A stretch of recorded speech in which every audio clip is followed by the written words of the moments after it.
আজকে আমরা আলোচনা করব সপ্তম শ্রেণী রায়মার্টিন প্রশ্নবিচিত্রা ভূগোলের 8 নম্বর school Lake Town government sponsored girls high school. মুক্তিবেগের মান প্রতি সেকেন্ডে 11.2 কিলোমিটার। এশিয়ার একটি উত্তরবাহিনী নদী হচ্ছে অব। পৃথিবীর অনুসুর অবস্থানের দিনটি হলো 3রা জানুয়ারি। চীনের ম্যানচেস্টার সাংহাইকে বলা হয়। ভারতের প্রমাণ সময় নির্ণয়ের জন্য নির্ধারিত দ্রাঘিমাটি হলো 82 ডিগ্রি 30 মিনিট পূর্ব। নিরক্ষরেখার মান 0 ডিগ্রি। বায়ুর চাপমাপক যন্ত্রের নাম কি? বায়ুর চাপমাপক যন্ত্রের নাম হচ্ছে বেরোমিটার।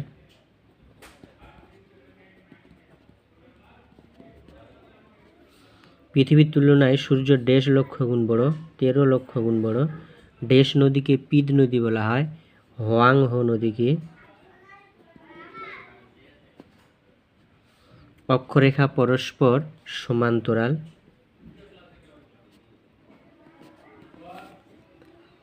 দ্রাঘিমা রেখার 4টি বৈশিষ্ট্য লিখো। টেক্সট বই 21 পেজে দ্রাঘিমা রেখার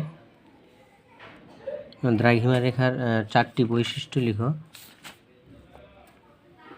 টেক্সট বই 24 পেজে এই যে দ্রাঘিমা রেখার পরিচয়, যে কোনো 4টি বৈশিষ্ট্য। পরের প্রশ্ন, টোকিও শিল্পাঞ্চলের 4টি সমস্যা লিখো। টেক্সট বই 97 পেজে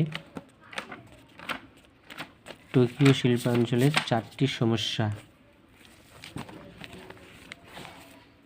এই যে টোকিও ইয়োকোহামা শিল্পাঞ্চল, এই যে টোকিওর সমস্যা: অত্যন্ত জনবহুলতা, জমির অভাব, সীমাবদ্ধ পরিবহন, পরিবেশ দূষণ। পরের প্রশ্ন, এশিয়ার উত্তরবাহিনী নদীগুলিতে প্রায়ই বন্যা হয় কেন? টেক্সট বই 88 পেজে উত্তরবাহিনী নদীগুলিতে প্রায়ই বন্যা হয় কেন, এই যে 1 নম্বর বৈশিষ্ট্যটা উল্লেখ করতে হবে, প্রায়ই বন্যা হয় কেন। পরের প্রশ্ন, সমচাপ রেখার যে কোনো 3টি বৈশিষ্ট্য লিখো।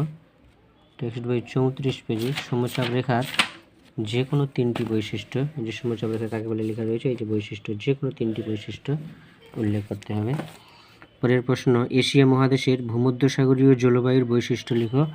টেক্সট বই 93 পেজে এশিয়া মহাদেশের ভূমধ্যসাগরীয় জলবায়ুর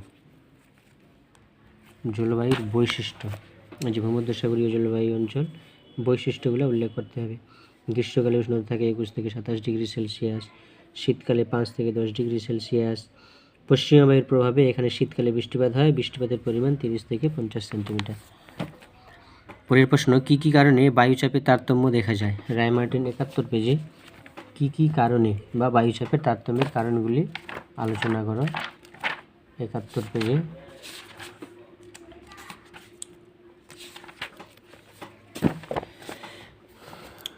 বায়ুচাপের তারতম্যের কারণগুলি আলোচনা করো। বায়ুর উষ্ণতার তারতম্য, জলীয় বাষ্প, ভূপৃষ্ঠের উচ্চতা, আবর্তন গতি, বায়ুমণ্ডলের ঘনত্ব বা গভীরতা, সমুদ্র স্থলভাগের বিন্যাস।